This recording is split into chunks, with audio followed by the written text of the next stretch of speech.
Adolph, you're on the opening drive. Good morning, Adolph. Oh, good morning, morning. Yeah, I've got three separate issues that I'll get to.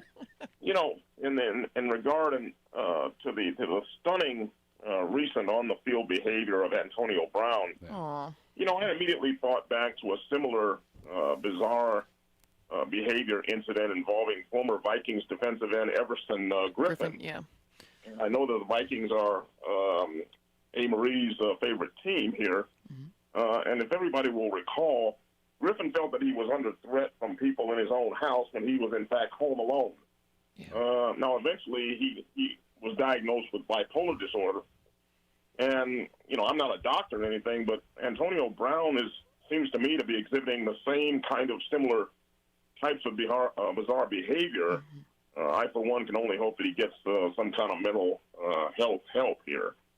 Moving on to college football, never was the disparity between the SEC and all of those other Power 5 conferences so vividly displayed as it was on December the 31st, when we saw both Cincinnati and Michigan absolutely destroyed by Alabama and Georgia, respectively.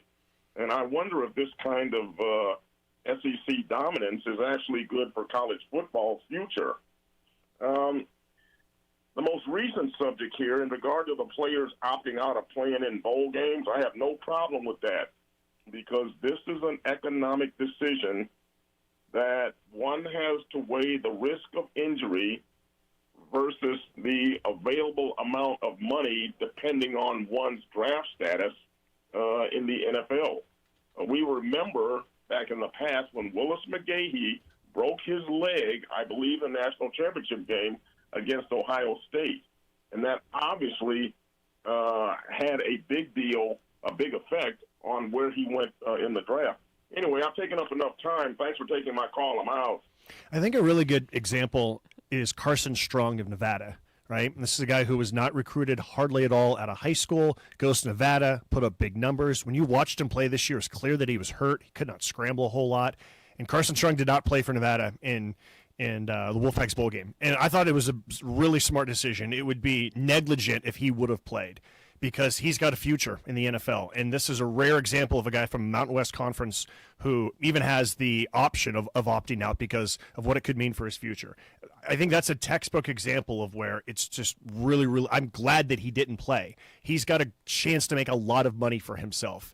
And he needs to let his body rest, heal, recover, and then get it ready for the combine and get it ready for the draft. So, I just counted up the players that opted out. Okay. The Sporting News story on it, 29. Okay. Is that an epidemic? I say no. And some of them because it was more than I thought, but still, 29. And it's the names of some of the players. Kenny Pickett, who was a Heisman finalist, did not play, but Pittsburgh still showed up.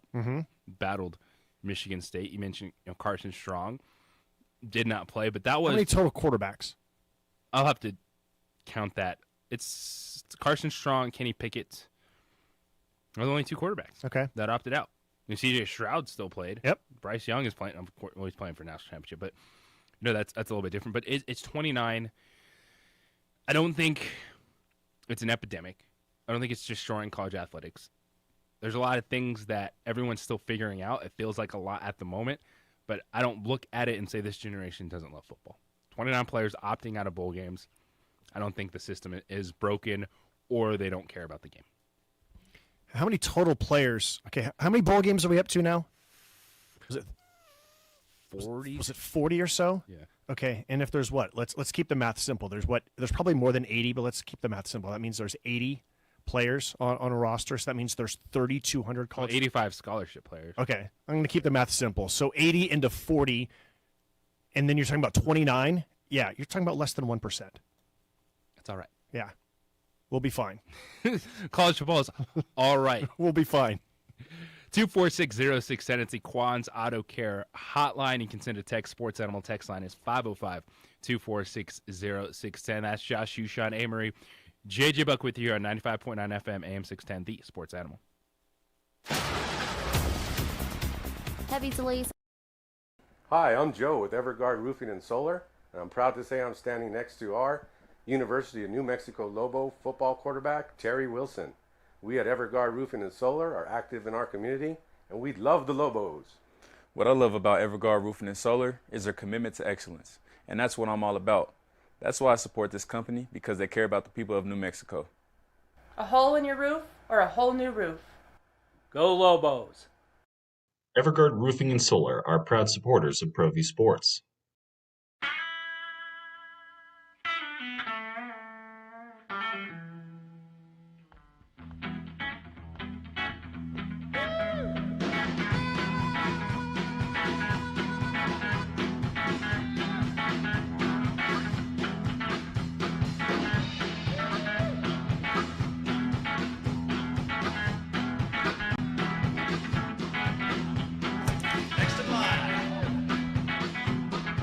Rudy's is a proud supporter of ProView Networks. For your business or your home, Valley Fence stands alone. We're number one in New Mexico for a reason. It's the best fence you can own. Proudly serving New Mexico for over 50 years. At Valley Fence, the difference is clear. No fence too big, too small, or difficult. We handle them all at Valley Fence Company.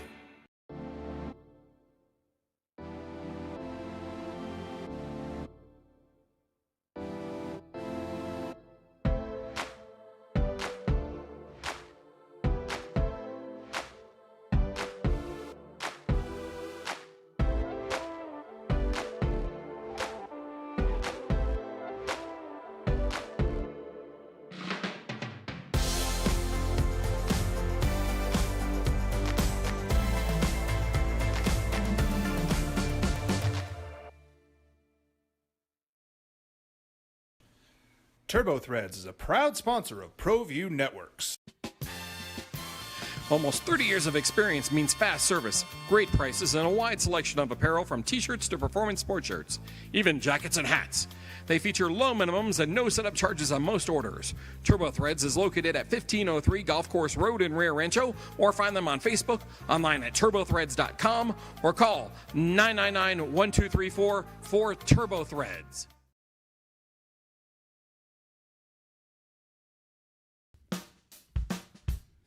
Well, I'm going to the frontier, walking to the cashier, order up a root beer and a number one. Cover it with green stuff, one scoop is not enough. Find a booth is real tough, back by the Duke. Meet my family, meet my friends in the quirkiest restaurant I have ever been. All of Albuquerque's favorite spot, it's the Frontier Restaurant. The Frontier Restaurant is a proud supporter of ProView Networks.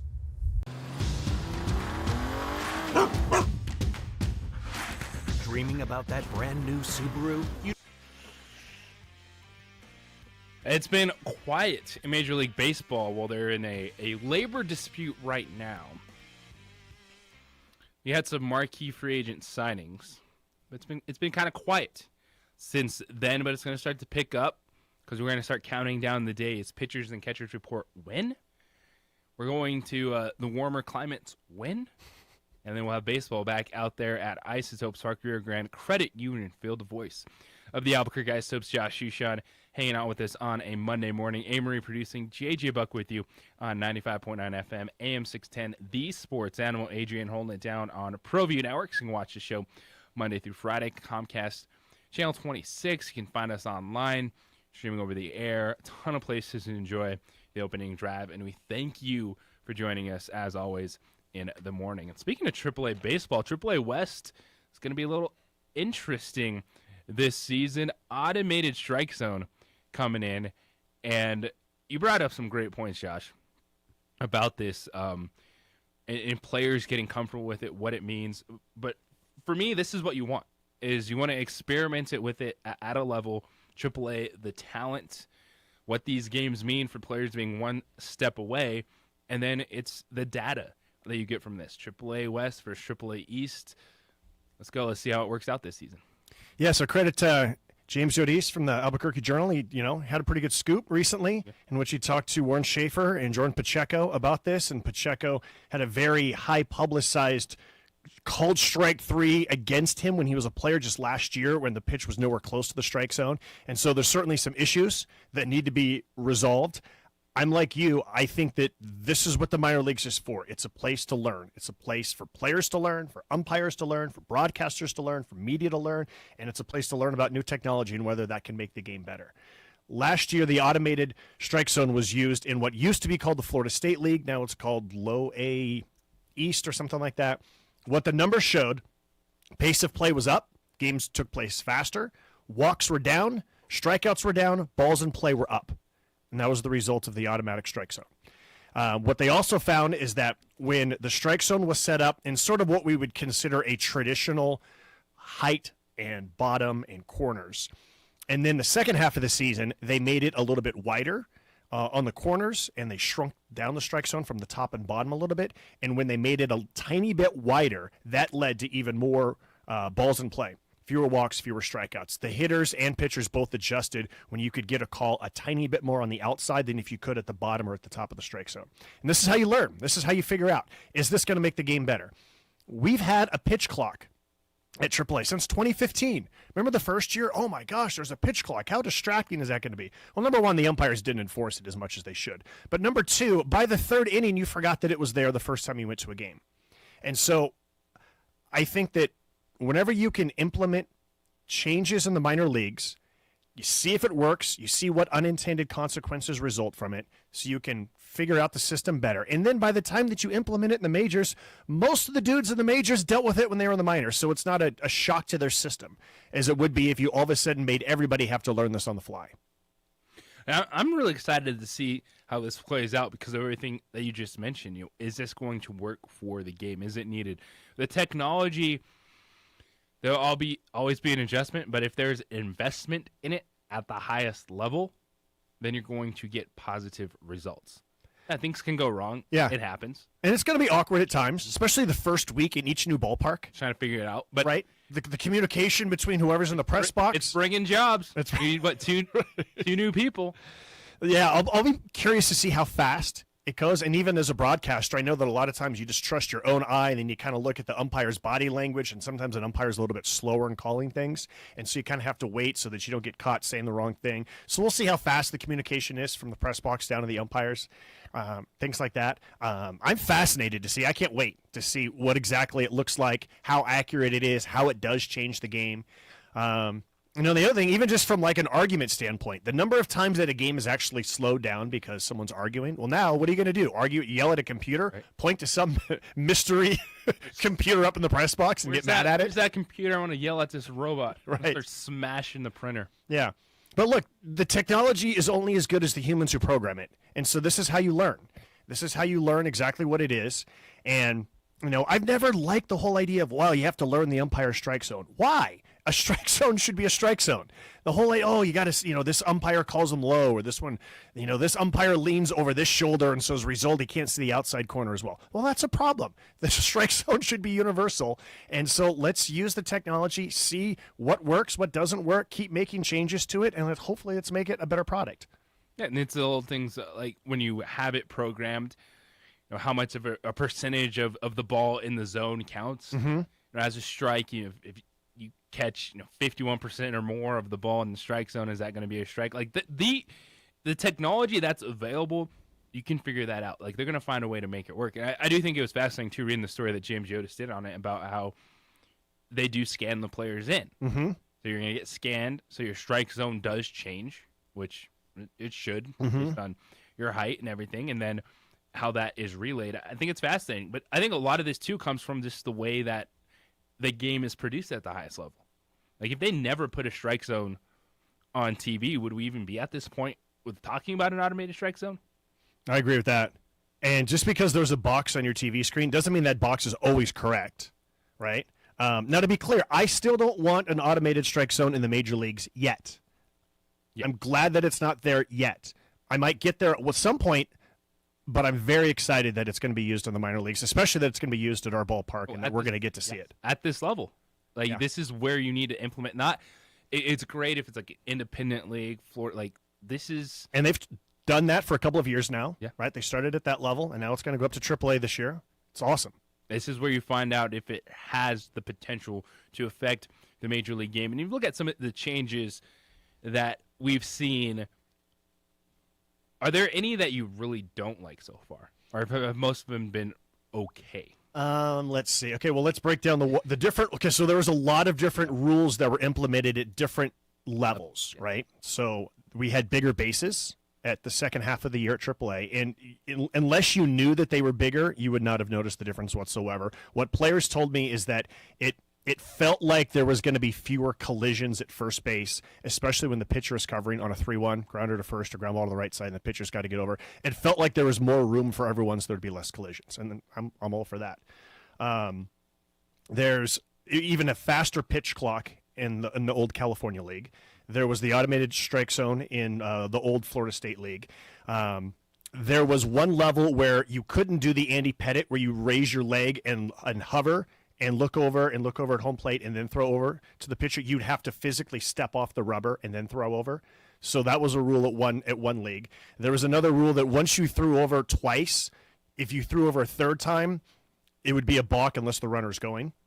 And so that was interesting. That led to it didn't lead to an enormous higher attempts of stolen base, but it did lead to some. And I think that's what you're looking for is subtle changes. I don't think you want to see leagues go from where the league leader in stolen bases went from 50 to 150. I think you want to see subtle changes just to see like how that implements things. So I thought that was interesting because I think, for me, I think the running game is fun in baseball. When there's a guy at first base. Now, again, my favorite player was Ricky Henderson as a kid, right? So I love stolen bases because of Ricky Henderson. But when Ricky got on first, the cat and mouse game between the pitcher and Ricky Henderson would be awesome. And the way that Ricky changed the game with his speed. I love seeing athletes be athletes. And so if there is a way that we can get more hit and runs, more stolen bases, more like game within the game, to me, that's what makes baseball fun is the chess element of baseball. I think the key word that you used is subtle. Because you don't want anything that dramatically changes the game overnight. It's how do you implement changes to make the game better? Because baseball is still a pretty good sport. It might not be on the level talking to the NFL, college football, but it also doesn't mean that you don't try to find ways to make things better. Yeah. In 2019, minor league baseball started, or at least AAA baseball started using the same baseballs that Major League Baseball was using, and it was a joke. There were so many more home runs that was hit. It was not subtle. To go back to that word, it was not subtle at all. Guys were almost everyone in the league set a career high in home runs. Records were shattered. That was not fun. Any fly ball you just assumed was going to be a home run. And then this past year in 2021, it got back to a little bit more normal, right? Whereas like someone would hit a high fly ball and it wasn't always a home run. So to me, 2019 was an example of too much change is bad, especially when it comes to like home runs and like middle infielders going from 2 home runs to 12 home runs in a season. But subtle changes will be interesting. And that's why I think the ball strike, the automated strike zone is going to be really fun to see how it works and and I think what it looks like in April, the first week of the season, the first month of the season, is going to be much different than what it looks like in September. How's the Wi-Fi? We're about to find out. It's really good. It's phenomenal in the off season when no one else is at the ballpark, and I'm up on the 4th floor and it's just me and Chris Shepard. But then we'll see what happens when there's 15,000 people there on the 4th of July. Like, I'm sorry, we lost connection between our strike zone and the press box. Gonna be a minute here while we unplug the router. Like, everyone, please disconnect from the free Orbitz Wi-Fi. We're having problems communicating. No, that's not going to be an issue. It's going to be a completely separate Wi-Fi. Like whatever the fans are using, whatever I'm using is going to be different than what the umpire and the press box are using to communicate the strike zone. That is good to know. We don't want to. Oh, but like, wait a second, I can't connect. What? I just connected to the Wi-Fi strike zone. Yeah, that's not going to be a problem. It's going to be a lot of fun watching this play out in AAA West. That's what minor league baseball is for. And baseball, thinking ahead. What can you do to better the game without dramatically changing it? And it's going to be fun to see. I forgot that there was 2 other things that they tried last year. One was when it comes to a shift, you have to have 2 on the left side of the infield and 2 on the right side of the infield. Right? You can't have 3 on one side. That was at AA. Yeah. And then there was another one where you had to have both your feet on the dirt. The dirt, yeah. And the results of all of those was not very drastic, actually. It was pretty minimal. Like a batting average on balls in play increased a little bit when you couldn't shift. It increased a little bit when you couldn't put a rover out into shallow right to basically have like 3.5 outfielders and 3.5 infielders. It caused like a little bit of a shift in numbers, but it wasn't drastic. And so I think that those are the types of rules that need to be looked at further to get even more data to see if that does make a difference. Because for all the cries about, oh, ban the shift or let people do whatever they want, well, let's see what the numbers show. And if the numbers show that it doesn't have that much of a difference, then don't change it. Because, I mean, it's not going to be much of a difference anyway, so just let it play out and let the players adjust. It feels like you're getting caught up in the moment. And it's what we do sometimes, especially in the sport. You wouldn't have a show or a job if you get caught up in the moment. Absolutely not. We love getting caught up in the moment. That is Josh Ushad, Amarillo, JJ Buck with you at 95.9 FM, AM 610, the Sports Animal.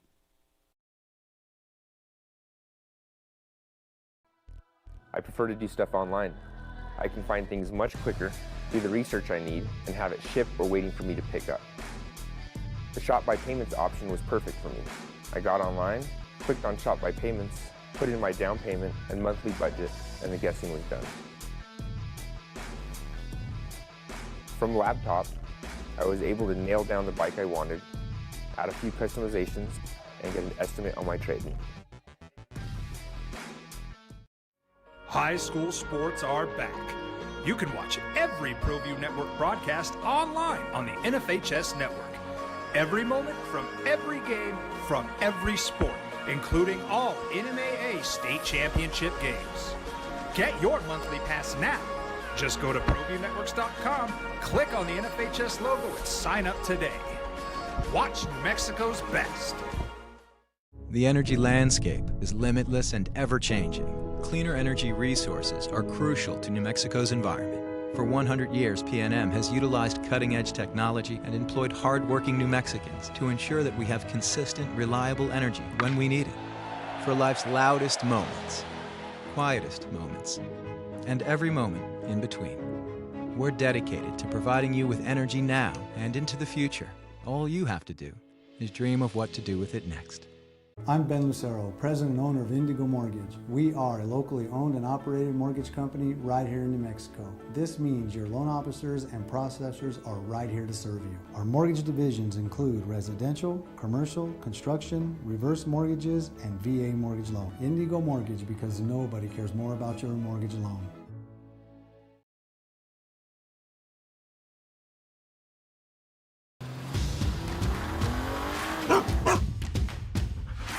Dreaming about that brand new Subaru? You know which one you want, but have you been able to really drive one yet? Whether you're online at fiestasubaru.com or ready to get out and drive the real thing, our Subarus are sanitized and ready to drive. There's never been a better time to fall in love with your new Subaru. So get driving now at Fiesta Subaru on Lomas or online at fiestasubaru.com to schedule your real test drive.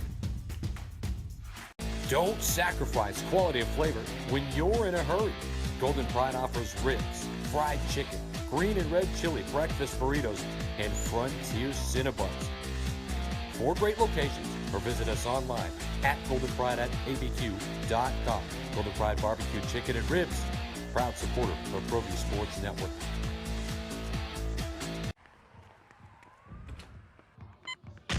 These are more than just the sounds of a safe place to go after school. These are the sounds of interest being ignited and of mentors making an impact. At Boys and Girls Clubs, we don't do just one thing. We do whatever it takes to meet the needs of every kid who comes through those doors. Because whatever it takes is what it takes to build great futures. Great futures start here. Jackson Compaction wants to help you keep your green and keep the community green as well. Jackson Compaction has worked hard to maintain the same prices since day one. Always easy and painless trash removal with professional crews and quality service. If it's non-hazardous waste, debris, or trash on your land, leave it to us. At Jackson Compaction, we're dedicated to ensuring the conservation of our environment. You trash it, we smash it. Jackson Compaction, we've earned a reputation for great results. Hi, I'm Joe with Everguard Roofing and Solar, and I'm proud to say I'm standing next to our University of New Mexico Lobo football quarterback, Terry Wilson. We at Everguard Roofing and Solar are active in our community, and we love the Lobos. What I love about Everguard Roofing and Solar is their commitment to excellence, and that's what I'm all about. That's why I support this company, because they care about the people of New Mexico. A hole in your roof or a whole new roof? Go Lobos! Everguard Roofing and Solar are proud supporters of ProView Sports. You trusted your home or business security to a company with an armed response. They sold out to a national corporate giant, and you're stuck on the brink of less security. I'm Aaron Jones, owner of International Protective Service. IPS isn't for sale. I'm invested here, and I care about your home and business as if it's my own. Let the highly trained armed guards or 24-hour patrols of IPS protect what's yours, with faster response times to catch criminals and less associated costs. Call 897-2420 or go to ipsglobal.com. Well, I'm going to the frontier, walking to the cashier, order up a root beer and a number one. Cover it with green stuff, one scoop is not enough. Find a booth is real tough, back by the Duke. Meet my family, meet my friends in the quirkiest restaurant I have ever been.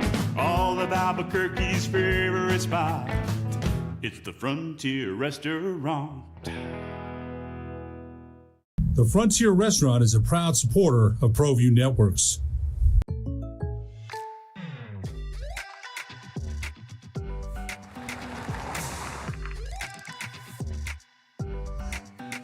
Brought to you by Kwan's Auto Care Collision and Repair, 95.9 FM and AM 610, the sports animal.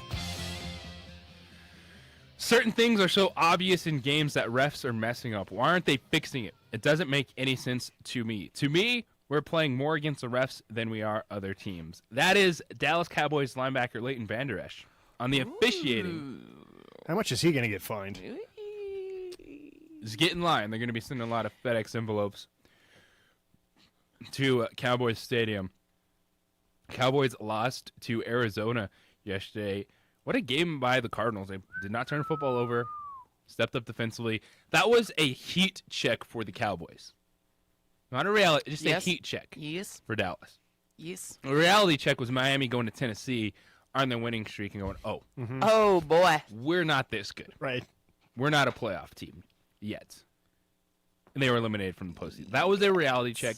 Dallas was a heat check. I'm not ready to jump off the Cowboys bandwagon. Were there some missed calls? Yes. This season, man, people are complaining about the refs. They think this is the worst officiated season we've seen in a long time in the NFL. And I have no idea how to judge that. Do we look at flags thrown?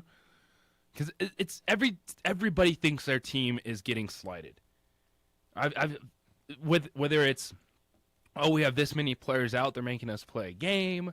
Oh, the refs just love throwing the flags against our team. Like, everyone thinks the whole world is, like, it's a conspiracy from the league against your team. So the NFL hates all 32 teams somehow. When you get, they missed a couple holding calls. So, of course, we're going to see all the missed calls. We see everything in replay and slow down after the fact. But I was very impressed with Arizona and their ability to respond and play a tough game. Because I think Dallas... Well, after 3 losses, too. Yeah. How would we describe the Cardinals' win?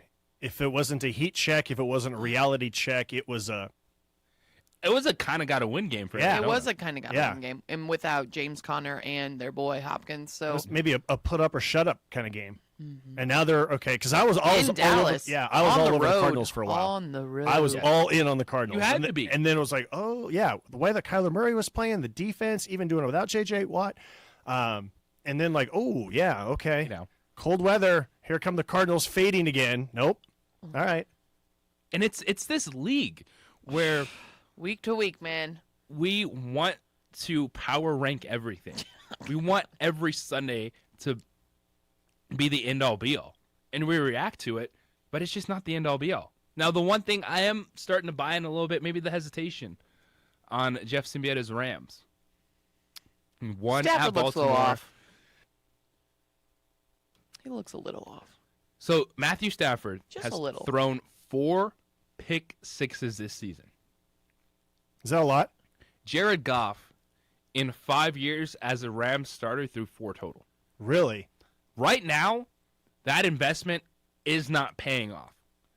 Matthew Stafford over Jared Goff. We all assumed this was going to mean that the Rams were going to be great. By the way, they're still 12-4. They're still 12-4. And that was a road game, cross-country, against Baltimore, who even with Tyler Huntley playing, they're just playing everyone ridiculously high-scoring tough. games yesterday. But the Rams, I get the hesitation because Matthew Stafford hasn't felt like he's giving you that extra gear. You're a 12-4 football team, they're fine. Because when we get to the postseason, it doesn't matter what you did. It's about getting there. and then all bets are off. But I get the hesitation with the Rams. I get why Jeff Symbieta might not be all in on ramming it. He texted me he is. He's in? To ram today. Yeah. Or sometime for him while in his absence. Well, they won. And there's no style points in the NFL.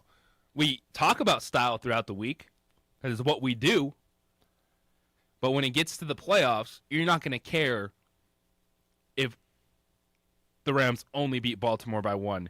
If all of a sudden you look up and they're in the NFC Championship game. Style matters until you kick off the next game. Absolutely. Was the 1990 Super Bowl champion a stylish team? Did they have too many close games in week 8 of the season? Right? That's why I'm not, like, when you look at as frustrated as Dallas is, or the Rams and the concerns with Matthew Stafford, it's just like, get me to the postseason. Get to the playoffs, and then all bets are off at that point in time. How many wild card teams have we seen go on a run? Yeah. A ton. I think whenever I think about Matthew Stafford, it makes me think, what do you want in a quarterback? Do you want someone who's going to scare you because he's going to throw some pick sixes and make some questionable decisions? Or do you want a quarterback who can make every throw, who is going to blow your mind with a play that he makes, that just has the arm to make every throw and the ability to make plays and can rescue you or can blow out the opposition? So do you want basically a safe quarterback, right? And if it's a safe quarterback, then, he's a game manager. We don't expect that much from him. Or do you want someone who's going to be a little bit risky, high reward, high risk? That's what Stafford is. Stafford's fun to watch because of all of that, unless you're a Rams fan and he's scaring you to death with every throw that he makes. Yeah, because you had that dude that got you to the Super Bowl. Yeah. But he just wasn't explosive enough. Mm-hmm. And so you go all in with Matthew Stafford. So how you feeling, Rams fans? You clinched. There's only one spot available in the NFC. The Eagles are going to the playoffs. The Philadelphia Eagles. And don't think I forgot about some of y'all that were railing on us when we had our friend Jordan Mosley in. When he was talking about the Philadelphia Eagles being a playoff team. And some of y'all out there were jumping on us when we're talking about the Eagles and like, the Eagles and Panthers. I'm going to find that clip at the beginning of the season. And we're like, the Eagles could be a playoff team, and some of y'all out there, like, you're crazy. You don't know what you're talking about. Why are you talking? Who's in the playoffs? Philadelphia Eagles. It's opening drive here on 95.9 FM, AM 610, the Sports Animal. I'm Chris Rose.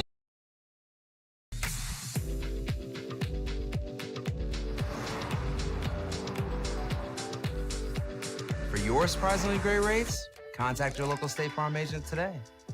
If you want the real deal, call State Farm agent Marty Size in Albuquerque today. Like a good neighbor, State Farm is there. High school sports are back. You can watch every ProView Network broadcast online on the NFHS network. Every moment from every game from every sport, including all NMAA state championship games. Get your monthly pass now. Just go to ProViewNetworks.com, click on the NFHS logo, and sign up today.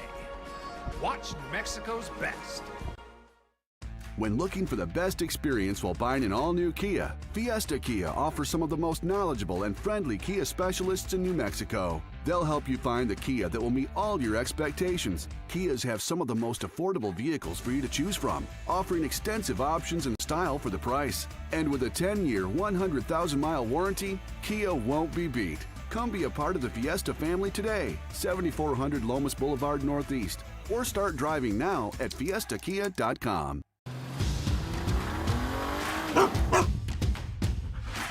Dreaming about that brand new Subaru? You know which one you want, but have you been able to really drive one yet? Whether you're online at fiestasubru.com or ready to get out and drive the real thing, our Subarus are sanitized and ready to drive. There's never been a better time to fall in love with your new Subaru. So get driving now at Fiesta Subaru on Lomas or online at fiestasubru.com to schedule your real test drive.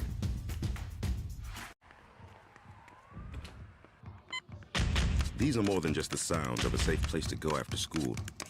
These are the sounds of interest being ignited and of mentors making an impact. At Boys and Girls Clubs, we don't do just one thing. We do whatever it takes to meet the needs of every kid who comes through those doors. Because whatever it takes is what it takes to build great futures. Great futures start here. Don't sacrifice quality of flavor when you're in a hurry. Golden Pride offers ribs, fried chicken, green and red chili breakfast burritos, and Frontier Cinnabons. 4 great locations, or visit us online at goldenpride@abq.com. Golden Pride Barbecue Chicken and Ribs, proud supporter of ProView Sports Network. High school sports are back. You can watch every ProView Network broadcast online on the NFHS network.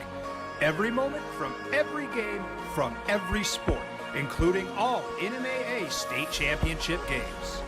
Get your monthly pass now. Just go to ProViewNetworks.com, click on the NFHS logo, and sign up today. Watch New Mexico's best.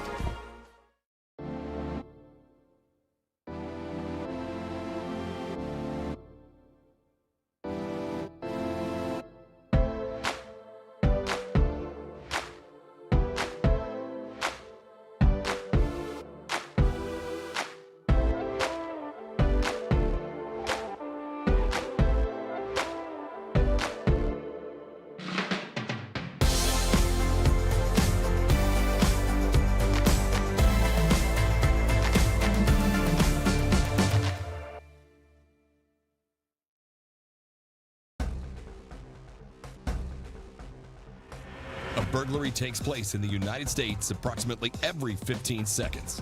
International Protective Service is your answer for commercial and residential security in all of Albuquerque.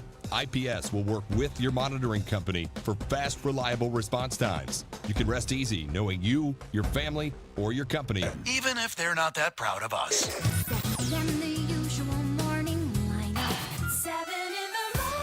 7 o'clock in the morning. 7 a.m. where have you been? 7 a.m. where is your brother? Now, voted the best sports show in New Mexico for 5 years running. This is the opening drive with 2-time New Mexico Sportscaster of the Year, Jeff Symbieta, and J.J. Buck. Little vacation for that 2-time guy, joined by Josh Shushan, voice of the Ice Hopes. Got Amarillo holding it down. JJ Buck with you. Adrian producing on ProView Networks. Happy 2022. Everyone, welcome to the new year. While the year changed, some things stay the same. It's everyone else's fault. It's the ref's fault. We didn't lose that game. It's the kids' fault. It's the kids. They don't Can't love wait to blame the robots. They don't love the that's right. football enough. The umps. Oh, by the way, there was a caller on break, Josh. They want to know if the new machines can get hacked. No. Okay. Can't get hacked. Caller, Impossible. if you're listening, I know you didn't have time to wait to ask Josh, Well, but absolutely impossible. Next conspiracy, some guy sitting in a dugout with a laptop. Because let's face it, there's a lot of people out there who are looking to hack the strike zone for a AAA baseball game. So I know there's a lot of people that are going to try to hack it, but it's impossible to hack the system. Okay. It is hack proof. caller, if you're still listening, it Next cannot Russian be conspiracy hacked. theory. Do you know that you can bet on AAA games when you go to Las Vegas? I did not know that. You can. Yeah, you can bet. So, but again, it is a 100% lockdown, foolproof, hack-free system. The balls and strikes that'll be used. You just have to keep an eye on that word yapped into the dugout in the iPad. Right. What is he really doing down there? Right. These calls have been a little bit sketchy. Let's take a look at that. So AAA West will be using an automated strike zone next season. I've had that conversation, of course, voice size subs, Josh Shushan hanging out with us here on a Monday morning. Of course, we will be talking about the Lobos all week long. Their conference opening loss at Nevada, 79-70, a week off before they play Utah State. And it's who knows? It's the unknown this season with the conference schedule. What's it going to look like? 3 of the 5 games on Saturday were not played. We're already looking at postponements right now. Lobos didn't have a midweek game scheduled. This was their schedule to go from Saturday to Saturday. But they only will then, if they get to Saturday against Utah State, that's only 3 games since December 21st. And it's hard to find a rhythm, hard to get better. Because, yeah, you can practice all you want. Game reps, game experience, all that stuff is what's going to get you better. Especially when you have basically a brand new team that hasn't played together. You know, if you have a bunch of guys that have played together for a while, for numerous years, then it makes it a little bit easier to to be able to still be consistent game in and game out, even when you're going long stretches in between games. But when you have an all-new roster that's trying to gel together as it is, now look, these are all excuses, right? The Lobos just aren't good enough right now. They need to get better. They need to get better players, and they need to get better. And they're showing signs of getting better, but it's even more difficult when you're not playing the number of frequency games that you'd like to. Yeah, because the backcourt that you watched him play against Nevada, they're really good. They went through that last year. They got size. So all the challenges you saw from the Lobos in that game. We'll take your thoughts if you want to get in on the loss at Nevada, kind of how you're feeling about this team heading into Mountain West play. And, Josh was asking, what do you think their ceiling is? I think at times this year I felt, man, they could maybe be a fourth, really push. You watch the rest of the Mountain West Conference, I think, sixth would be really good for the Lobos, given the fact they were picked ninth in the preseason poll. But it's a backcourt. This team shoots the basketball. If they can get out, score 80-plus points, they're going to have themselves an opportunity. But teams are going to try to slow you down. The size is going to be an issue. And you heard Richard Pitino talk about it post-game. You felt the team just didn't trust each other enough in the second half because ball movement shouldn't be an issue. Size is one thing. When you have as many shooters as they do, and a lot of times you do have 4 players on the floor for New Mexico that can shoot the basketball, you shouldn't be stuck in as many isolation possessions as you have. Even if Jamal Mashburn and Jalen House are going to be those guys that are going to take tough shots at time, this team should still be popping and flowing. You realize that in the Mountain West Conference, every team is 500 or better. There is not a team with a losing overall record in Mountain West Conference men's basketball. Now, the problem for the Mountain West is that there was not enough high-profile non-conference victories against other big-name schools that can net you multiple bids for the postseason.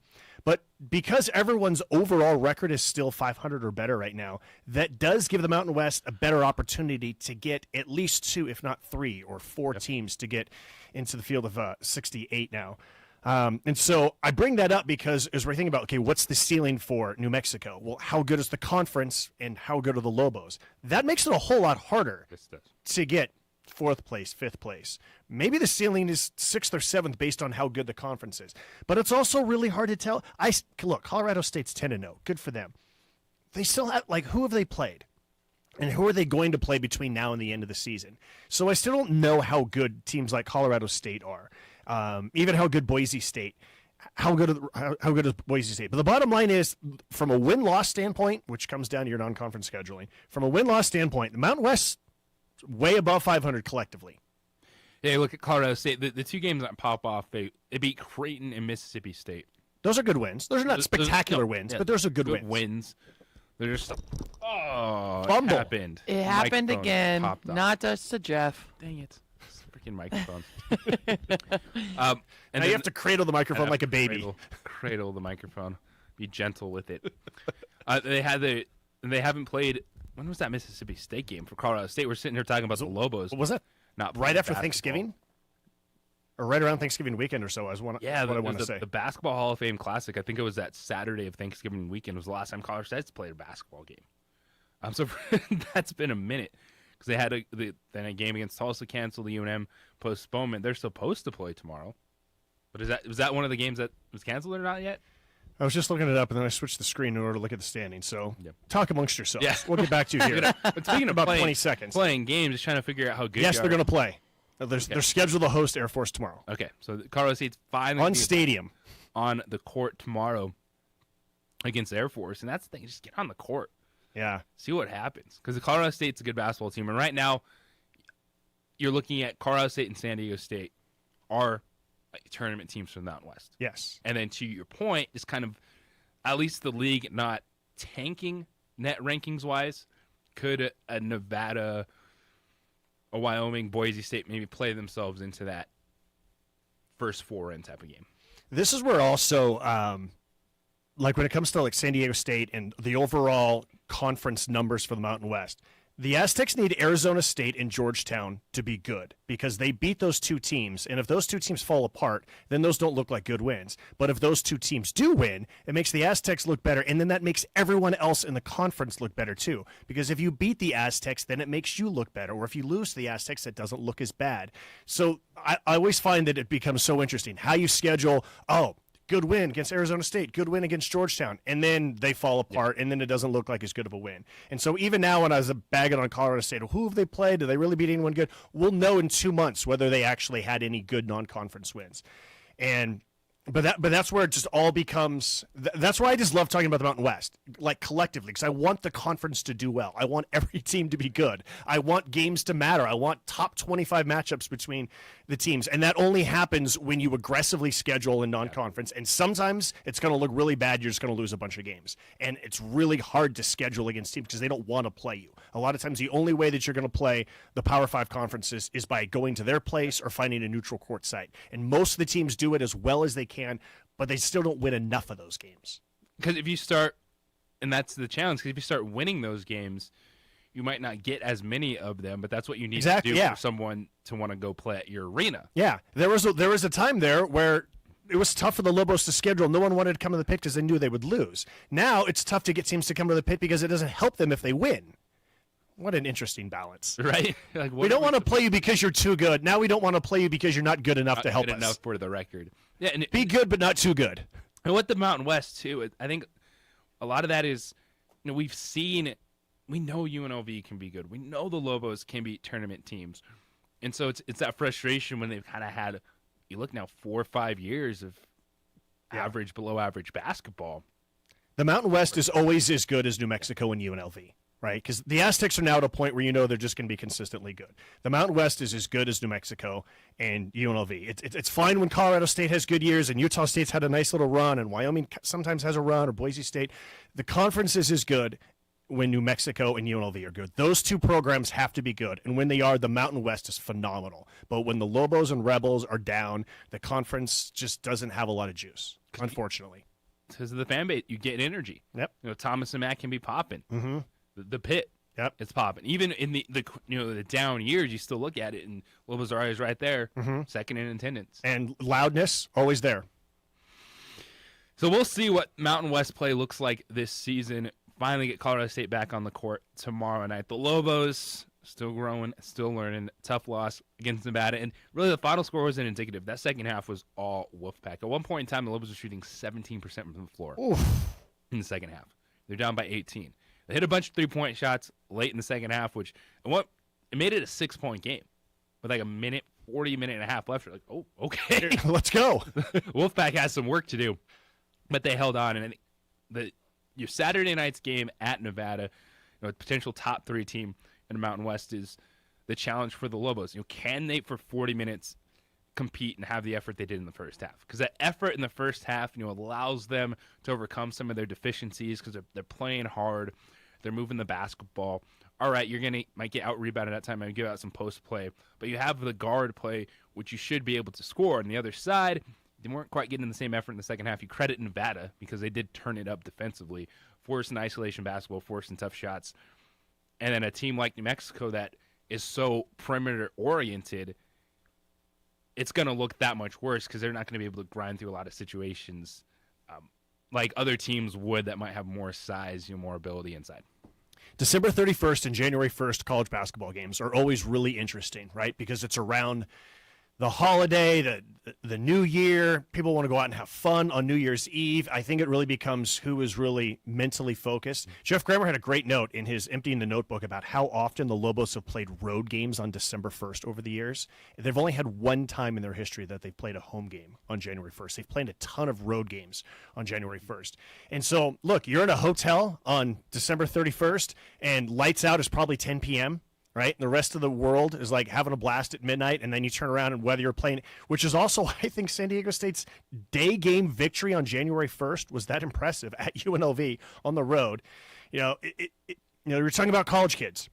And so it's just always weird playing December 31st and January 1st. Because, but it's also, these are also conference games early where, you practiced, you played, you usually do some kind of tournament around Thanksgiving or just before Christmas. Then usually most teams break for about a week or so. Now, what did you do during that week? Did you continue to keep up your stamina? Did you just eat and sit around and have a good time? Or did you continue to keep yourself ready so that when you do turn around, you play these important early conference games between Christmas and New Year's, and like, what does the team look like? Did you forget everything that you had learned for the past 6 weeks? I just think they become really interesting games that we overanalyze because it's the start of conference play, but then they matter just as much as everything else. And a lot of times that's the difference between winning and losing a conference. Yeah, it's the toughest situations at times because did you go in, playing a cupcake in December to the holiday break, and all of a sudden you ramp it up. Conference play is different. It doesn't matter if you're starting out with Boise State, Nevada, or if San Jose State's coming in. It's different right off the bat. Totally different. That is Josh Ushan, voice of the Albuquerque Ice Hopes, voice of everything. Great dude to have along here on Monday morning. Amory, JJ Buck with you on 95.9 FM, AM 610, the Sports Animal. Telling it like it is.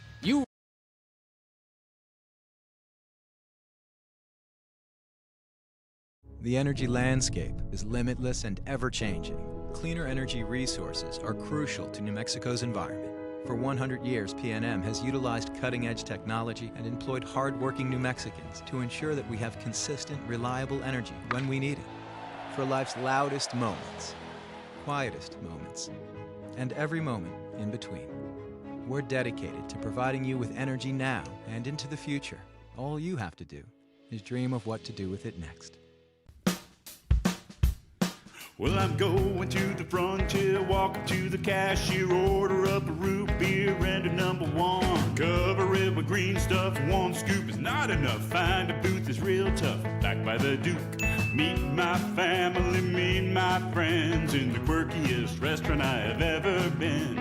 All of Albuquerque's favorite spot, it's the Frontier Restaurant. The Frontier Restaurant is a proud supporter of ProView Networks.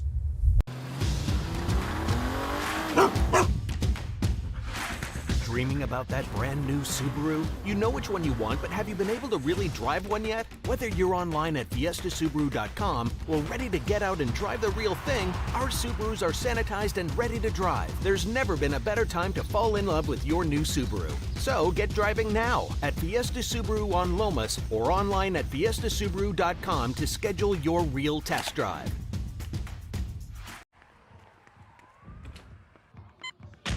These are more than just the sounds of a safe place to go after school. These are the sounds of interest being ignited and of mentors making an impact. At Boys and Girls Clubs, we don't do just one thing. We do whatever it takes to meet the needs of every kid who comes through those doors. Because whatever it takes is what it takes to build great futures. Great futures start here.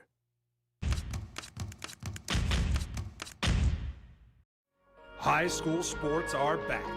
You can watch every ProView Network broadcast online on the NFHS network.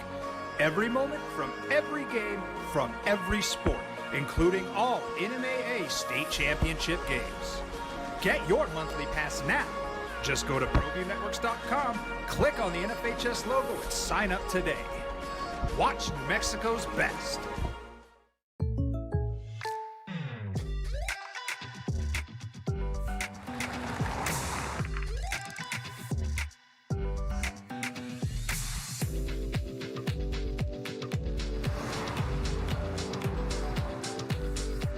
For your surprisingly great rates, contact your local State Farm agent today. If you want the real deal, call State Farm agent Marty Size in Albuquerque today. Like a good neighbor, State Farm is there. High school sports are back. You can watch every ProView Network broadcast online on the NFHS network. Every moment from every game from every sport, including all NMAA state championship games. Get your monthly pass now. Just go to ProViewNetworks.com, click on the NFHS logo, and sign up today. Watch New Mexico's best. TurboThreads is a proud sponsor of ProView Networks. Almost 30 years of experience means fast service, great prices, and a wide selection of apparel from t-shirts to performance sport shirts, even jackets and hats. They feature low minimums and no setup charges on most orders. TurboThreads is located at 1503 Golf Course Road in Rio Rancho, or find them on Facebook, online at turbothreads.com, or call 999-1234 for TurboThreads.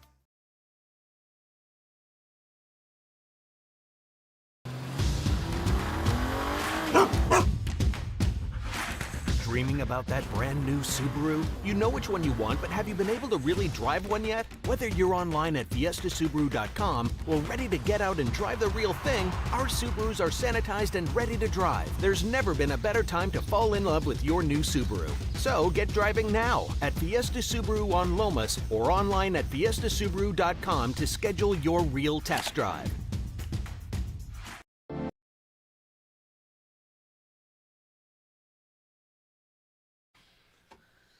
How does Dalvin? Yeah, that okay. There's a lot of questions, and Zimmer's out, but hey, I'm always optimistic. You want to know what my favorite thing is?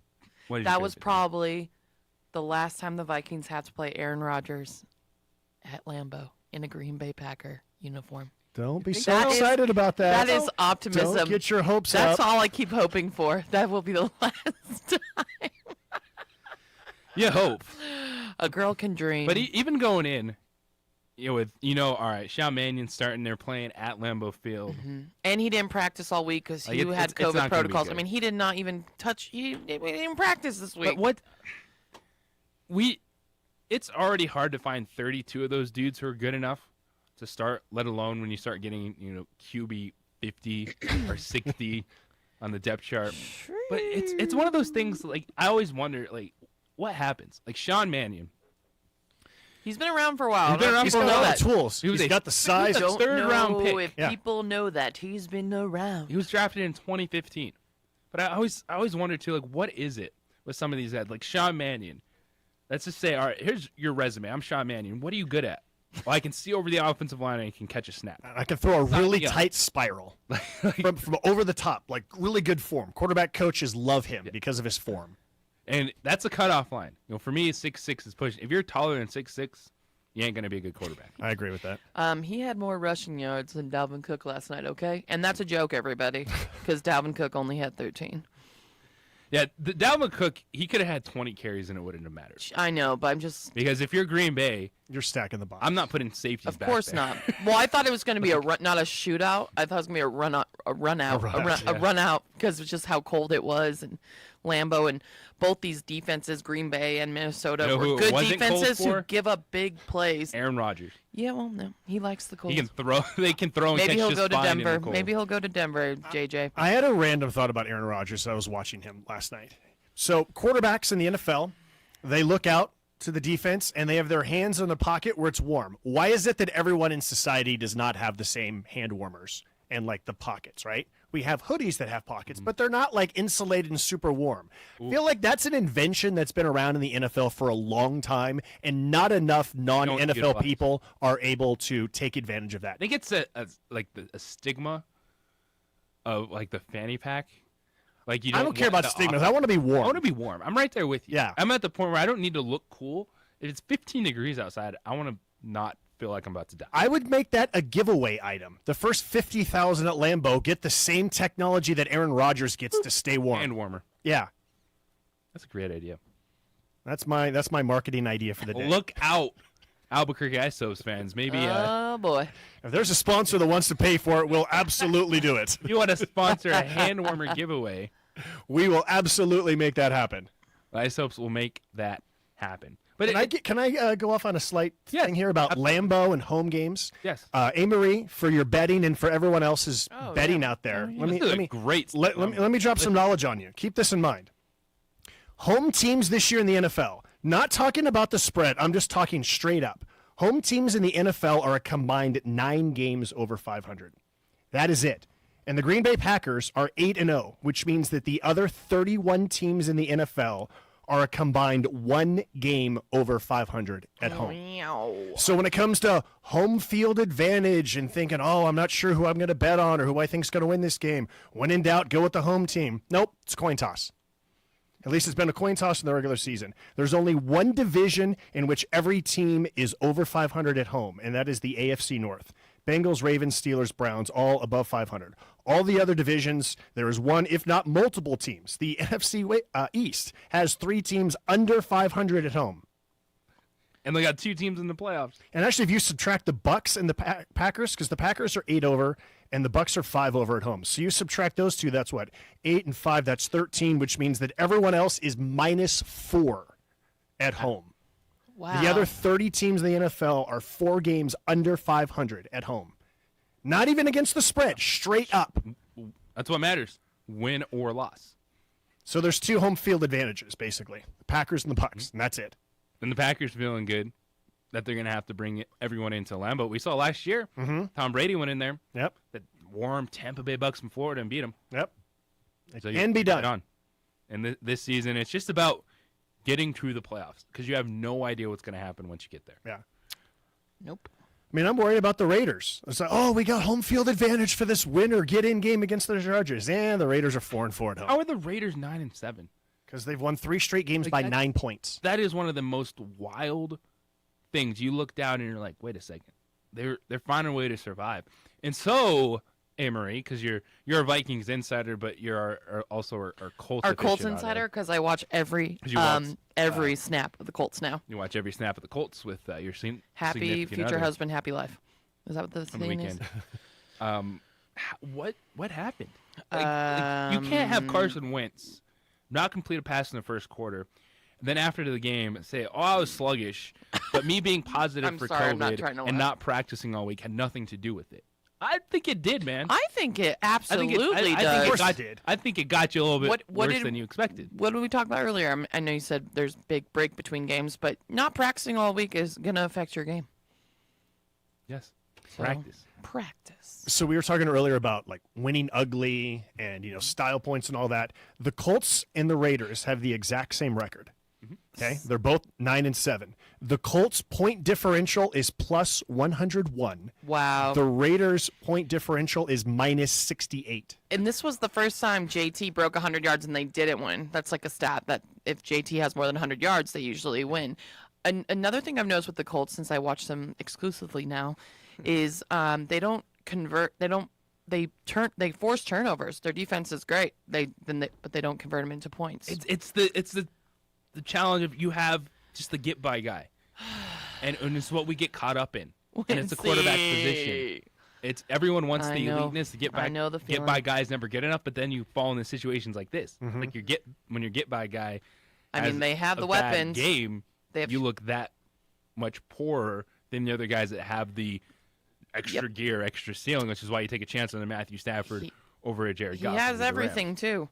And he tries to do those like Mahomes passes. I'm like, Wincy, you are not Mahomes. Stop trying to like shovel the ball and everything too. Like what are you doing? Going into yesterday's game, there was a thought that the Colts were that much better than the Raiders. It was one of those games you just feel like, Indianapolis is that much better, and when you just bring up after that game, they have the same record. Yeah, it's crazy. But their point differential is about 170 point differential between the two teams, which means that when the Colts look good, they look really good. And when the Raiders look bad, they look horrendous. But the Raiders have squeaked out enough victories to put themselves in this position. So who gets in? That's what we're down to now. It's well, the AFC's more exciting than the NFC. I thought the Chargers were going to be so good. I saw them at home, that game against the Browns, like in early October. I just they're thought, a weird my team. Goodness, they look so good. And then played a Rose Bowl game against what the about Browns. the Bengals yesterday? I looked at first quarter. I was like, why do I have so many fantasy points in my other league that I actually did good in, unlike ours? Jamar Chase had like 50 fantasy points. I was like, this is awesome. Cincinnati can be not just the most explosive offense in the AFC, in the NFL. Like Joe Burrow is that dude. Yep. And he's just doing it against everybody. It's not just a depleted Baltimore Ravens secondary. Like yesterday, at home, you're going toe-to-toe. I know they're not playing Patrick Mahomes, but he's on the other side of the field. You know what he's meant to the game, and you're the dude that got the headlines. And now they got a little lucky at the going for it, 4th and goal instead of kicking the field goal. They go for it on 4th and goal. A defensive penalty is called in Kansas City, and there was like 40 seconds left in the game at that point in time, and so they just take a knee and then run down the clock to 2 seconds to kick the game-winning field goal. Yeah. But still, they were at the point of putting themselves in position to win that game. They're 10-6. Isn't it crazy how every coach in the NFL used to be the most conservative ever? 4th and inches, nope, we have to punt. And now everyone's playing a video game. They go for it constantly. Love it. This is the easiest 3 points ever. Don't care. Go for the touchdown. People get so upset about it. Like, how dare you not take an extra point? How dare you not kick a field goal here? That is the ultimate old school versus new school, because everyone blames analytics for like the downfall of everything, like why basketball sucks and football is no good. You're shooting a 3-pointer. What are you doing? Pass it to Shaq. Used to be that like it's 4th and 1. The quarterback says, "Let's go for it." The fans are yelling, "Let's go for it." Nope. Punter comes on. Now it's just a given that you're going for it on 4th and 1. It makes it a lot more entertaining. I know that. It makes it so much more. Football's so much more fun when teams go for it on 4th. I have zero. Like the reason, like you got Baltimore 8-8, and they still have like a slim chance. But I have zero problem with what John Harbaugh decided to do. Yeah. This year, like you're going for a 2-point conversion, you make it win the game twice. As opposed to, let's see what happens in overtime. We lose a coin they flip have the and then best lose kicker in the league. But you're right on the getting the ball in overtime, though. I feel like a few years ago when the Eagles went to the Super Bowl and Doug Peterson, like that year, he consistently went for it on 4th down. He consistently went for 2 in certain opportunities. And I feel like when a coach does that, especially early in the season, it's a sign to his team, I believe in you. We're going to take chances. We're going to do this. We're going to stick with this. And I thought that was a big changing of the guard of how NFL coaches approach 4th down situations and going for 2 or going for 1. What I loved about Harbaugh, he happened to be mic'd for that game a couple of weeks ago. I don't know if you saw this, but he went up to some of his players even before that drive began and said, "Hey, if we score here, what do you think? Do you think about going for 1 or do you think about going for 2? And the guys on the side, they were saying, "Let's go for 2. And then after the touchdown, I think they called like a timeout and he brought him over to the sidelines and he goes, "All right, what do you think?" And the guys were like, "Let's go for 2. And he's like, "All right, let's do it." And even after it failed, one of the like defensive players went over to him and said, it was the right decision. It was the right call. And so sometimes you do things because I'm inspiring my players. I'm telling my players that I believe in them, that we're going to go for it right now. And then plus, you know that you're depleted, right? And you got momentum. So, I'm always for when you have the ball and it's whatever it may be, you are in possession. That's your chance to win the game.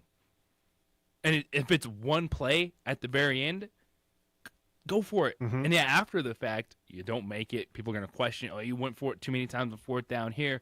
Why did you go for 2? Because the difference is we have the ball. We just need to convert a 2-point conversion versus, oh, we just lost a coin flip, gave up 2 big plays, and the game is over. Yep. Yeah. What do you want? Got to take chances. Got to take chances. Got to risk. But that also is what happens when you have job security.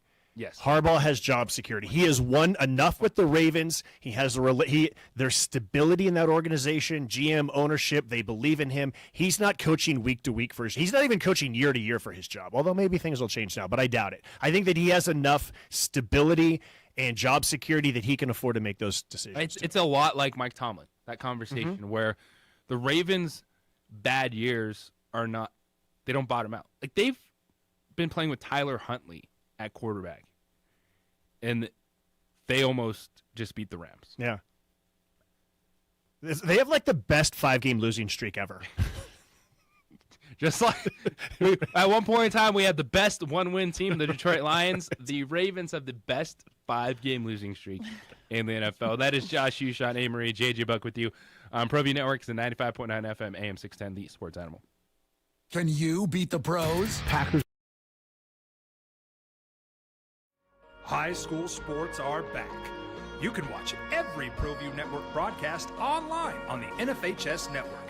Every moment from every game from every sport, including all NMAA state championship games. Get your monthly pass now. Just go to ProViewNetworks.com, click on the NFHS logo, and sign up today. Watch New Mexico's best. These are more than just the sounds of a safe place to go after school. These are the sounds of interest being ignited and of mentors making an impact. At Boys and Girls Clubs, we don't do just one thing. We do whatever it takes to meet the needs of every kid who comes through those doors.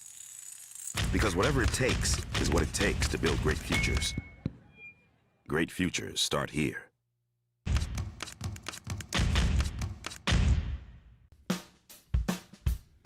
Well, I'm going to the frontier, walking to the cashier, order up a root beer and a number 1. Cover it with green stuff, 1 scoop is not enough. Find a booth is real tough, back by the Duke. Meet my family, meet my friends in the quirkiest restaurant I have ever been. All of Albuquerque's favorite spot, it's the Frontier Restaurant. The Frontier Restaurant is a proud supporter of ProView Networks.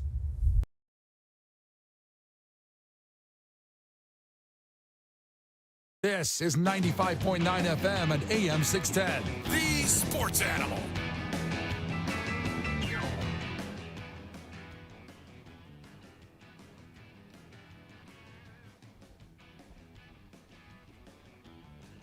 Jeff Symbieta on vacation. JJ Buck somewhere in the building.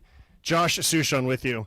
95.9 FM, AM 610. The Sports Animal, taking your phone calls on a Monday. Overreaction. We're talking some NFL. We're talking some college basketball with the Lobos. We were earlier talking about some ball strike, automatic strike zone. That's going to be working its way into AAA West. A-Marie lamenting what is going on with her teams. We're having some fun on a Monday morning, aren't we, A-Marie? We're having so much fun. Try not to always turn to a wee segment. Oh, JJ's back. Breaking history of man. That was that break's usually a little longer. Like 3 minutes. I know. I wasn't even chatting anyone up. I just ran. You know, the restroom came back. I'm like, whoa. That's all right. Josh is a professional. He is. So I like hanging out with Josh. He's a fun guy. Knows what he's. Yeah. I was ready to just talk Raiders for the entire segment until you came back. Yes. I was fine. And rightfully so. That's a team that it doesn't make sense how they got here. How they're sitting at 9-7. John Gruden. Well, maybe that maybe, one hey, maybe. Hey, that gave him a little push. Maybe that one I will buy in a little bit to football the conspiracy angel. theories, Mm-hmm. because who was trying to throw John Gruden under the bus? Mm-hmm. To say, hey, look at this and not everything else that is going on with the Washington football team. So maybe there was a little, Yep. all right, we'll just try to throw John Gruden under this bus and see what happens. Okay. But losing your head coach it's always difficult because it just puts everyone else in a different position. Right. Henry Ruggs was just, this is a tragic story. He kills someone. Yes. And it's not just that you lose your deep threat. It's the emotional toll of what happened to somebody and trying to still be a good teammate and friend, but yet he did this knowing horrific that you can't. thing. Yeah. And I thought Derek Carr has been fantastic from the John Gruden situation to Henry Ruggs. And he has to be, he's the face of the franchise. For sure. Like, absolutely. Who's coaching the Raiders right now? You're right. Half the people listening are like, no Some idea. guy with a lot of vowels in his name. Rich Bisaccia. Yeah. Is the head coach for the Raiders, but it's Derek Carr. He's the voice, he's the face of the franchise. And oh, by the way, what they've done the last 3 or 4 without Darren Waller. Without Darren Waller, with a beat-up defense, secondary's depleted. But again, maybe the second string secondary is better than the first string. Well, yeah, there's that. And Derek Carr was beat up yesterday. Yep. Mm-hmm. He's been beat up a lot the last 3 weeks. But how? He's gone in the tent a lot and come back out. And Hunter Renfrow, man. Huge. That dude won some people he did. money this season. Mm-hmm. His performances over the last months have been ridiculous. But you have that guy that you trust, all right, where's Hunter Renfrow? I'm going to throw him the football. He's going to be making some big plays. And then here we sit, because Sunday Night Football, we get Chargers Raiders. Winner goes to the playoffs. And now Josh Jacobs is finally running like he did the last 2 years. Anyone who has Josh Jacobs on their fantasy team knows that they just get tons of notifications all week that says he's questionable or he's doubtful. And every Sunday you go into it thinking, am I going to start him or not? And if so, am I going to get any points out of him? He has not been healthy all year. Or at least he's not been close to 100%. And the last 3 weeks, he has run the ball really, really well, especially the last 2 weeks. And so there's 2 spots available in the AFC. Indianapolis has a chance. They play the Jacksonville Jaguars. Ooh, yeah, they do. In Do you know what Jacksonville. the Colts' record against the Jaguars is the last 6 times they've played? No. No. 0-6. No way. Wait, what? That's Wait, what say it again? the Twitter. No. told I'm me. just. No. I believe you. The Colts have lost 6 I straight. believe to the everything Jags. that's on the Twitter, right? No. I'm not doubting it. That's just crazy. I'll double check that. I don't usually fact check anything I say. No. I'm gonna look it up. Oh no. Okay.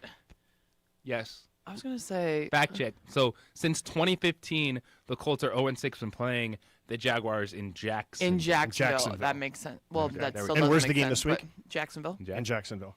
Okay. Good old Jacksonville. Fact check. All right. No, that's a fun fact though. How are you feeling about week 18 and a 17th game now that we're here? Can't wait. I mean, I'm sad at this time of year, but can't wait. It doesn't feel much different. No. Like, it doesn't feel like football has been like. No, like, oh my God, this is so much crazier. Players aren't playing because crazy. they played an extra game. I think because COVID just makes everything so weird. Ugh, COVID it's has like made this everything year weird. reminds me a lot of, you guys are probably too young to remember this, but 1987 there was a strike in the middle of the season, and there was all these replacement players, and there was 3 weeks in the season in which replacement players were used in games that mattered. It's crazy looking back on it. I remember that. I watched that 10-day 30 for contracts? 30 on the. Yeah, they on played the Washington football team. Yeah. And how they didn't want to give like the replacement players like rings or anything or acknowledgement for. Yeah. It was a 15 game. There was 1 week where they didn't play, and then they played 3 weeks with replacement players. There was only 15 games in the regular season, and teams made the playoffs or didn't make the playoffs because of how good they grabbed dudes off the street to play. And that's what this year kind of feels like, with who's available and who's not available, and who's in protocols, and who gets cleared before the game, and who didn't get to practice all week long, who found out on Friday that they're going to start. That's what this year feels like. Oh my God, it's insane. That is 100% the NBA right now. That's true Oh my God, these 10-day contracts and the NBA is just my NBA fantasy. It's disgusting. It's all COVID. Like, Dude, it's crazy. wild. Like I'm watching Greg Monroe and Lance Stevenson play basketball games right now. Oh my God. And Greg Monroe's pretty good for the Timberwolves. Like, okay, there we go. Former Georgetown standout. There was one point in time I thought Greg Monroe and Andre Drummond were going to take over the league. That front court in Detroit. Oh my And then everyone gosh. started shooting threes, and we're like, never mind. Yeah. The 10-day contracts are a lot of fun. Yeah. Just because the guys are popping up, you're like, oh, wait, he's still playing? Oh, where's he been? And then it's also a lot of frustration. You know, Draymond Green voicing displeasure. A game a lot of people were looking forward to. I know not just you, Josh, other people that were actually looking forward to going to Denver to see the Warriors Nuggets. Is that New Year's Eve? That was Or the 30th. Thursday, 30th. That was So on the 30th. Thursday night game. And 2 nights earlier, they played in San Francisco, and the Warriors were depleted, including Draymond Green was out, and the Nuggets won. And then 2 days later, the Nuggets were depleted, but they didn't play. Postponed the game. Yeah. So the NBA has struggled with the consistency across the board because you can sign guys at 10-day contracts, and some teams are already up to like 4 or 5 guys that they brought in. The Miami Heat played a game over the weekend that their entire bench for the game had never played a minute. Oh Are you my- serious? Yes. Like, it's like, oh, Tyler Hero, Jimmy Butler, Kyle Lowry back in the lineup. Your entire bench hadn't played a minute. That is wild. And we're gonna say it's gonna get teams into the playoffs or not. It's gonna have you in the play-in game or out of the play-in game. I mean, we're about to go to the NFL playoffs and COVID and everything. I'm just, what for the Super Bowl or something? It's gonna be crazy. How many of those Heat players were from their G League squad, and how many were like kind of like retired guys off the street or something like that? So awesome. Because that's actually one of the things that I love about baseball is, okay, you got 10 guys who are out. All right, just call up the Isotopes, 10 best players, right? We got a squad. Let's go. Let's play. Let's play. Right? In the NFL, you don't have that. In the NBA, you're trying to get that with the G League, but you don't have that at all. Dude, look at Isaiah Thomas. He was with the Lakers, and then he's like, oh, he's with like Dallas, and he's with San Antonio, like all in the span of like a month with these 10-day contracts. That's some wild stuff. I think that's the worst case scenario is, okay, it's one thing when regular season games get impacted or if it impacts who makes it to the playoffs. But if playoff game gets decided because a quarterback or some other like key player is unavailable, especially if it's a Super Bowl, I'm really glad What is this? What's that? I was like, what year is this? Mario Chalmers was on the Heat bench this weekend. He was winning titles with LeBron and Dwayne Wade. For real. No, but the Heat, Kyle Guy was drafted. He's from Virginia. He was drafted by Sacramento. Nick Stauskas, Mario Chalmers, but he didn't play. So I guess it was like the players that got in, like Kyle Guy, Nick Stauskas, had never played a minute for the Heat off the bench this weekend. So you're saying there's a chance. So if you got the shot, you're looking for your chance to get in the NBA. The 10-day deals are available for you right now. That's crazy. Yeah. That's the season, man. And it's the NBA is wilding out right now with all that stuff. And Look, that's the thing playoff across game is going to be affected. Yeah. Eventually, Something a is key going to playoff happen. game is going to be affected. I mean, look. And what happens then, right? Every person's employer you can say like this has impacted us. We've had to do this. Whether you're going to a restaurant and they're like, yeah, only one person's available to work today, all right? I encountered that this weekend in Denver. Walked into a place, I'm the only one working today, so please be patient. Okay, I'll be patient. It's our reality. You may not like it, but just accept it and deal with it. And sometimes Sean Mannion is your starting quarterback. It's the opening drive. That's Josh Hughes, Sean Amory, JJ Buck, Adrian holding it down on ProView Networks here in 95.9 FM, AM 610, the Sports Animal.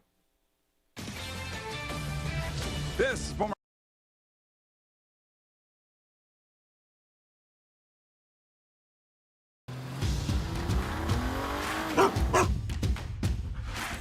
Dreaming about that brand new Subaru? You know which one you want, but have you been able to really drive one yet? Whether you're online at fiestasubaru.com or ready to get out and drive the real thing, our Subarus are sanitized and ready to drive. There's never been a better time to fall in love with your new Subaru. So get driving now at Fiesta Subaru on Lomas or online at fiestasubaru.com to schedule your real test drive. I'm Ben Lucero, president and owner of Indigo Mortgage. We are a locally owned and operated mortgage company right here in New Mexico. This means your loan officers and processors are right here to serve you. Our mortgage divisions include residential, commercial, construction, reverse mortgages, and VA mortgage loan. Indigo Mortgage, because nobody cares more about your mortgage loan.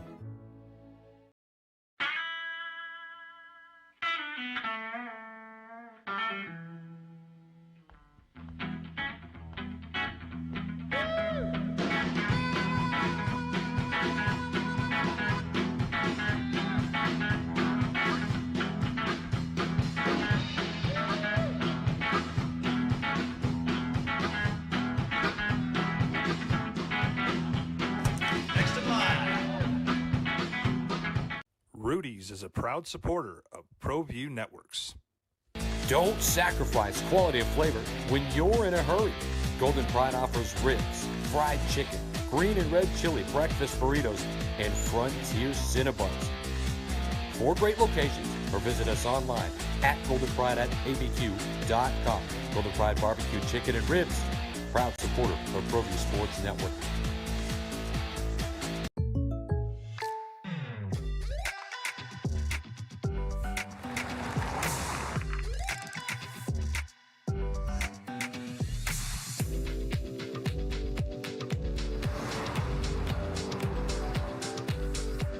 For your surprisingly great rates, contact your local State Farm agent today. If you want the real deal, call State Farm agent Marty Size in Albuquerque today. Like a good neighbor, State Farm is there. The energy landscape is limitless and ever-changing. Cleaner energy resources are crucial to New Mexico's environment. For 100 years, PNM has utilized cutting-edge technology and employed hard-working New Mexicans to ensure that we have consistent, reliable energy when we need it. For life's loudest moments, quietest moments, and every moment in between. We're dedicated to providing you with energy now and into the future. All you have to do is dream of what to do with it next.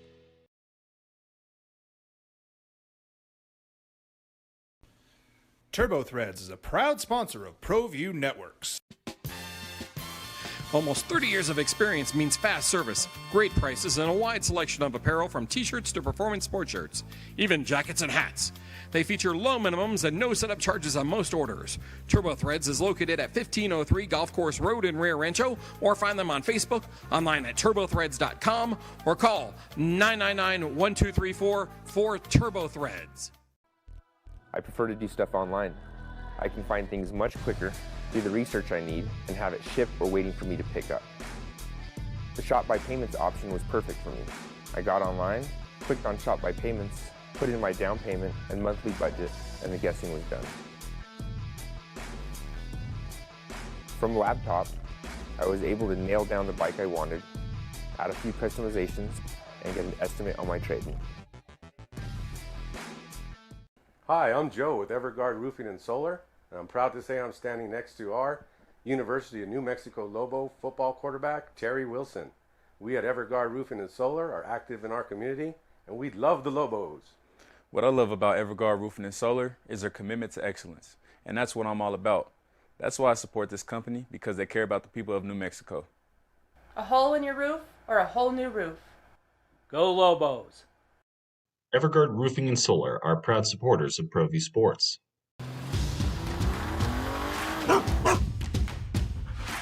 Dreaming about that brand new Subaru? You know which one you want, but have you been able to really drive one yet? Whether you're online at fiestasubaru.com or ready to get out and drive the real thing, our Subarus are sanitized and ready to drive. There's never been a better time to fall in love with your new Subaru. So get driving now at Fiesta Subaru on Lomas or online at fiestasubaru.com to schedule your real test drive. Dream Style Roofing tops them all. When your roof's warm. 5.9 FM and AM 610. The Sports Animal. Headlines can absolutely be confusing. Just looking at the ESPN headlines, one of them says, Judge defends New York. No clown show organization. And I immediately was like, oh, who said what about the Yankees? Who's coming down on the Yankees? Aaron Judge speaking out. No, Joe Judge is the head coach of the New York Giants. And that goes to show you how low the Giants are in the pecking order. That you see Judge in New York, my first thought was Aaron Judge in the Yankees, not Joe Judge in the Giants. There's only so much space for a headline. Got to shorten it. Made you click the article. Clickbait, it worked. Clickbait. It did. Clickbait. And Joe Judge, man, what's your deal? Like he's talking like a college football coach this season. He's one of those guys. We're in here. You might not see the results, but we're working hard behind the scenes. We're laying the foundation. It's the NFL, man. You don't got time to lay a foundation. I mean, you let Andy Dalton work you, bro. Like, you ain't paying Kenny Golladay millions of dollars to lay a foundation. Like, you're paying those dudes to come in and win now. You can't talk like that. But I guess Judge delivered an impassioned 11-minute answer. 11 minutes? 11 minutes. Dang. Following Sunday's 29-3 loss to the Chicago Bears Good old Chicago to a Bears. question about why fans should have faith in the sputtering franchise. In it were examples of culture that has been built, a locker room that has been fumigated, and a work ethic and effort the current players have shown during the week and on game days. An 11-minute answer is pretty impressive. Go coach in the MAC. Right. Like, if you want to talk about culture and setting a foundation and developing character, that ain't the NFL, man. We see this game. We'll talk about certain situations when players make huge mistakes off the field, but no one's here for your culture and character talk in pro sports. It's just not the case. That's a sign of someone who knows that he's in trouble and is just trying to talk his way into keeping a job and trying to. I mean, look, as a coach, you're always supposed to say those types of things. But when you give an 11-minute plus answer after a 29-3 loss about how progress is being made. And in it, there were also claims of former players calling to tell Judge they missed the Giants and current players, a.k.a. upcoming free agents, about making their return to New York. Maybe there's something He's in full-on sell mode. Yeah, he is. Trying to save his job. He said, quote, "This ain't a team that is having fistfights on the sidelines. This ain't some clown show organization or something else." Well, even that team that had an outburst on the sideline won a game. Right. In that stadium, by the way. Just because you're not fighting on the sidelines doesn't mean that's a good thing. Right? Like, that's normal behavior. You don't use that as like, well, we're not fighting. Well, you shouldn't be fighting amongst yourselves. Whew. That is, you're going down, throwing everything out there that you can. It's a league that you don't get many chances. You don't get a lot of time. And they spent money this offseason. It was all in, last hurrah with Daniel Jones. Brought in Kenny Golladay, some other players getting Saquon Barkley back, and guess what? You just ain't good. At all. A good football team. Yeah. And no one's going to care about that foundation. No one's going to care about the locker room. We ain't here for that in pro sports. Just win, baby. Just win. Who do you like in the national championship game? We were both surprised when we saw that Georgia's a 3-point favorite. Wow. Yeah. Really? Georgia's a 3-point favorite. 3-point favorite, Tom. And we were both surprised that the game is not at a traditional bowl site. We forgot that championship games are played at NFL stadiums occasionally, so it's at Lucas Oil Stadium in Indianapolis. Great stadium. Best stadium there is. No, I just like stadiums that can open and close. I know it sounds silly, but it's cool. my gosh. I'm stunned that Georgia's a 3-point Right, and favorite. that's and Vegas Yeah, I'm doesn't thinking about live that. in the moment. I don't think that's. I wouldn't take that. I feel like that line's going to change because bettors like Alabama in general a lot. They like them more than because they're just a known commodity. Bettors like Nick Saban in general, so that's why I'm stunned that. And you Georgia's win actually, more times than not. Yeah, betting on Alabama. Yeah. Speaking of Alabama, did you I don't like that at all. What do you think of the basic better is not betting that? Yeah. What do you think of Cincinnati and how they showed themselves? So this is one that it played out as expected. I thought they played a lot tougher because at one point it was only 20-6. Mm-hmm. But to me, what happened was they got in there, they got beat by Alabama. People say, "See, that's what happens. Oh, we don't need more games." I thought they actually played pretty well, but that's the difference. Like Cincinnati, these other group of 5 teams, they might have 22 guys who can go out there and compete, but you get to the third or fourth quarter against an Alabama, against a Georgia, and that's the difference in the game. Yeah. Maybe a little too conservative. Everything had to go right for Cincinnati to even get in. And so what I'm wondering is this going to – it shouldn't matter what happened in the past, but we know it does. So did what Cincinnati did, is it going to hurt future group of 5 teams, or is it going to help future group of 5 teams get into the Final Four? Well, this shocked me because I never thought we'd see it happen, but it was also kind of the perfect storm of everyone, the big Pac-12 champ had multiple losses. Big 12 champ had 1 loss, and so Notre Dame is still a team that always has enough cachet. You go out there, you win a game like that, that puts Cincinnati in it. And I really wonder what's it gonna feel like, because did it feel like Cincinnati was a true group of 5 team? Because they are. Yeah, they are. Well, they're going to be. Yeah, they're going to the Big 12. So it kind of feels like Cincinnati's like, whatever, we don't care about the group of 5 anymore.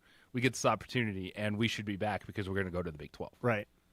So it kind of felt like it lost a little bit of its luster, even though they're not yet. They're still they came out of the AC. Mm-hmm. They only had they still had 5. They had 5 5-star players, which is pretty darn good. Mm-hmm. That's really good compared to the ridiculous numbers that Alabama has. But it felt like them going to the Big 12. For me, it took a little bit of the luster off of, which it shouldn't have at all. But it had a little different feeling than this is a group of 5 finally going. My other thought was, if there's ever a group of 5 team that can get in again, you're always going to be the 4 and you're always going to play the 1, and it's always going to look lopsided, right? If Cincinnati had played Michigan, would it have been different, right? And that we're never going to know because you're always going to be the 4 and you're always going to play the number 1. So if you do expand it, well, now you're probably going to be the 8 seed, right? Maybe you're the 7 seed, which means you're going to play the 1 or you're going to play the 2, and again, you're going to lose, and you're probably going to lose bad. And then everyone who wants to talk negatively about Group of 5 schools is going to say, "See, told you so. They're the JV. Keep them out of our real tournament." So I kind of felt bad I wanted Cincinnati to do better. I had a feeling they were going to lose, and that Bama was going to cover the spread, and Bama did. Yeah, it's always that gap is always going to be bigger in football. Mm-hmm. It comes down to depth. Yeah, not straight up talent. You need 50 really good players. You saw for a half Cincinnati could compete, mm-hmm. but once it gets later in the game, and this is something that Rocky Long has said, he's like, I'll take my best 22 and go against everybody, but they got 40, 50 guys that they can put in and feel confident. That's a really good way to analyze it. Yeah, and I think that's the case with Cincinnati, or even if San Diego State got there, I'm sure they're starting 22. They're like, all right, let's go. They get to that third or fourth quarter, and it's a different game when you're going up against an Alabama. Yeah, it becomes a much different game. So you still, I'm still going back to this 3-point spread for Georgia. It's going to swing quickly. It has to swing. You see that number? I'm taking Alabama. If I can get Alabama +3, heck yes. And I think Georgia, it was a big game for them because we all had the hangover from the Alabama game. Yeah. We all bought in a little too much that Alabama figured out Georgia. Okay, maybe Alabama did, but it wasn't Alabama playing Georgia on Friday. It was Michigan. And Georgia kind of reminded you, we still have a great defense. They're very good. Yeah. But I would be going Alabama +3. Me too. Let's go. All right, let's go to the casino, everybody. Let's go get Let that us right sports now. bet. Let's go get that number now. Let us sports bets fun. Before Or let's wait 6 days to see who's out Good with idea. COVID. Yeah, and let's then see. we'll, Let's see. We'll do Let's that. see Maybe place a bet now and then place and then one hedge it so you maybe get both. next Monday. Hedge your bets. Josh, man, I always appreciate you getting up and hanging out with me. Yeah, thanks, thank Josh. you. This was fun. Yeah, the You 3 hours are always flies awesome. back. This flies by. This is fun. Thank you. That is Josh Hughes, You're Sean. awesome. Great stuff, especially after the weekends. Much appreciated you coming in this morning. Marie, great job as always. Adrian holding it down on ProView Networks. Got Jim Rome show coming up next.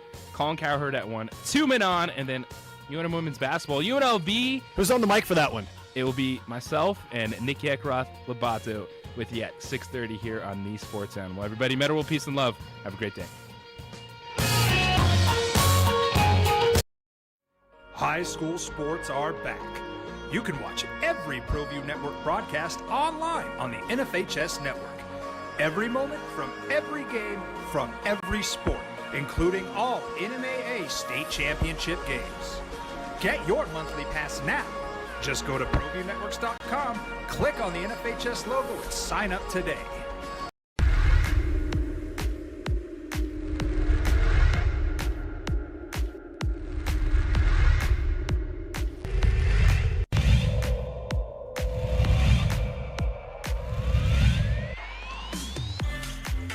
Kylie Ottman bodies that ball.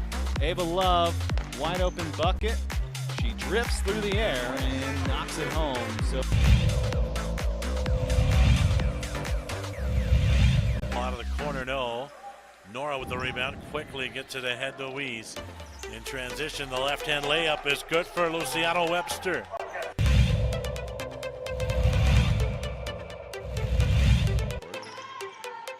oh, Lyra Corona, she has a chance to change that story. She does.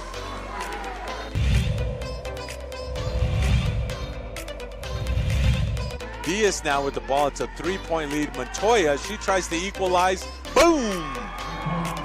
Olivia Montoya with her second 3-ball of the second half.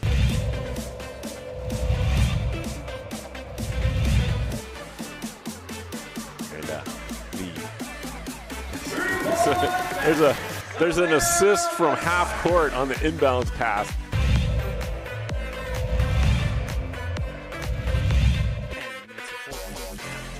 That's a long shot. The laser shot. Holy cow.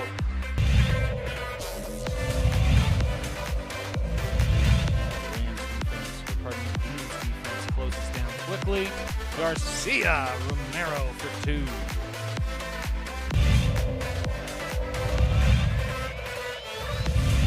With the rebound, here comes Benjamin. Throw it up. He's going to throw it up to his big fella, and his third dunk of the night.